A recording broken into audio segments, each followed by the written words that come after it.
Siyabend Aslan Deruniya Nedyari yek ji taybetmendiya herî berbiçav a cîhana îroyîne. Qeyranên aborî û siyasî bandoreke mezin li ser tenduristiya derûniya kesan dike. Nedyarî tê wê wateyê ku kes nikarin pêşeroja xwe saz bikin û di plansazkirina jiyanê de zehmetiyan dikişînin. Di derûnnasiyê de nedyarî bi pêşnebînî û gumanê vegerê dayiye. Pêdiviya kêmkirina wê meyla têgihiştina diyariyê nîşan dide. Mirov ji nedyariyê derevin û hewl didin jiyana xwe li gorî plansaziyekê birêve bibin. Ev meyl wekî mekanîzmayekî adaptasyonê derketiye holê. Di rewşên nedyar de mêjî, bihişyarî, hormonên stresê derdixîne holê û gava ev rewş demdirêj be pirsgirêkin derûnî û fizyolojîk derdikevin holê. Tehemmûla nedyariyê asta toleransa kesan nîşan dide. Yên tehemmûla wan kêm, van rewşan wekî tehdîdê dibînin û dikevin nav fikir û fikaran. Wekî Ece Oral Albayrak jî dibêje, dengbûna baceya toleransê bi taybetî di qeyranên aborî û siyasî de hestên westiyayî bixweretîne. Çanda Tirkiyeyê jî meyla redkirina nedyariyê nîşan dide, rûdanên bi şer û pêvçûn, hewldana darbeyê û krîzên aborî ev bandor li Tirkiyeyê xurt kiriye. Di civakên wiha de bi îstiqrarî kesan ber bi rewşeke derûniya bêhêz vedibe ku têkiliyên civakî, bi xwebawerî û hesta ewleyiyê lawaz dike. Nedyariyên aborî derbarê pêşerojê de fikr û fikar, bêhêvîtî û bêewlehiyê çêdikin. Ji aliyê biryaran ve plansazkirinê dijwar dikin. Bêewlehiya aborî sedemeke serekê a bertekan e, hestên tehdîdê yên domdar zêde dike. Di dema pandemiyê de jî me ev rewş dît. Windakirina kar û kêmbûna dahatê bandoreke giran li derûniya kesan kir, bi taybetî li welatên wekî Tirkiyeyê ku aborîlî gelek guherbar e. Bandorên derûnî yên nedyariyên aborî bixwere nexweşiyên wekî anksiyete, depresyon, pirsgirêkên psîkosomatîk û pirsgirêkên xewêtînin.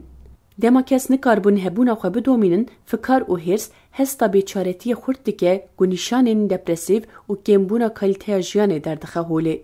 Ciwan û zarok bêhêvî dibin. Piştî zanîngehê zehmetiya dîtina kar û maaşên kêm xeyalan asteng dike, serkeftina dibistanê, berpirsyarî û motivasyonê kêm dike. Nedyarî zexteke zêde li têkiliyên malbatî dike, rolan diguherîne, gengeşî û tundiyê derdixe û piştgiriya hestiya nav malbatê qels dike. Zehmetiyên aborî carnan dibin sedema parçebûna malbatan ji ber ku kes neçar dibînin ji bo kar koçî bajarên din dikin ku ev yek hesta yekîtiye lawaz dike. Zehmetiyên madî li ser jiyana civakî astengiyan derdixîne holê. Kesan ber bi îzolasyonê ve dibin. Jiyana civakî têkiliyan xurt dike lê îzolasyon, rîska depresyon û anksiyeteyê zêde dike. Pirsgirêkên aborî ciwanan ji çalakiyan dûr dixin ku ev rewşî hesta wan a aidiyetê kêm dike. Nedyariyên siyasî jî tenduristiya derûnî tehdît dikin. Bi îstiqrarî, parçebûna civakî, bêewlehiya hiqûqî û nedyarbûna biryarên siyasî hestên nedyariyê çêdikin. Fikr û fikar, stres û bêewlehiyê zêde dikin. Plansazkirina pêşerojê dijwar dibe.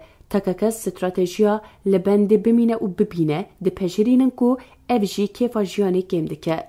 Di demên hilbijartinan an guhertinên polîtîk ên nedyar de tekekes biryarên mezin ên wekî destpêkirina projeyan an koçkirinê taloq dikin ku ev jî jiyana wan sis dike. Stres û fikar biryarên rasyonel asteng dikin û kapasiteya fikrî kêm dikin. Parçebûna civakî danûstandinê zehmet dike. Dijminatiyê di navbera tekekesan de çê dike û têkiliyên bi saziyên civakî re lawaz dike. Saziyên wekî dibistan û rêxistinên civakî ku dikarin piştgiriya derûnî bidin, di rewşên nedyar de ji ber ku baweriya tekekesan bi wan kêm dibe, bi gelemperî nikarin baweyeke bandorker tev bigerin. Stratejiyên serêderîkirinê yên tekekasî yên wekî teknîkên venûkirina venasî û teknîkên vehesînê tehemmûla nedyarî zêde dikin. Her wiha afirandina rûtinên rojane di rewşên nedyar de hesta kontrolê xurt dike. Di asta civakî de polîtikayên şeffaf û xurtkirina piştgiriya civakî tenduristiya derûnî baştir dikin. Sazkirina platformên civakî ên mîna komên piştgiriyê ku tekekes tê de hestên xwe parve dikin, dikare hesta tenêtiyê kêm bike. Her wiha li dibistanan bo zarok û ciwanan, alîkariya derûnî dikare ciwanan ji bo serêderîkirina nedyariyê amade bike. Nedyarî beşeke jiyanê ye lê awayê serêderîkirina wê tenduristiya tekekasî û civakî diyar dike.